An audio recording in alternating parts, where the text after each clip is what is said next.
Showbiz industry की मरूफ अदाकारा किंज़ा हाशमी ने कहा है कि अमीर नहीं वफादार शख्स को तरजीह दूंगी। अदाकारा किंज़ा हाशमी ने हाल ही में प्रोग्राम में शिरकत की, जहां उन्होंने निजी ज़िंदगी और शादी से मुतालिक अपनी राय का इजहार किया। उन्होंने कहा है कि मैं सबसे पहले मर्द का कद देखती हूँ, हेयर स्टाइल पर तवज्जो देती हूँ और फिर दाढ़ी वाले मर्द मुझे बहुत पसंद है। अदाकारा ने कहा कि रिश्ते में वफादारी सबसे अहम है। हमेशा ऐसे शख्स को तरजीह दूंगी जो मुखलिस और वफादार हो, अमीर चाहे न हो।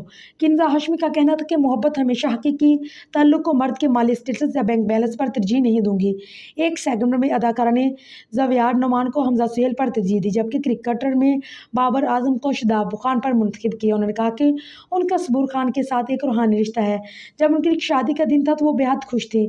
सबूर, शादी के दिन हम दोस्तों को अपने घर में रोकने की कोशिश कर रही थी ताकि हम सब हल्ला गुल्ला करें, लेकिन हमने इनकार कर दिया।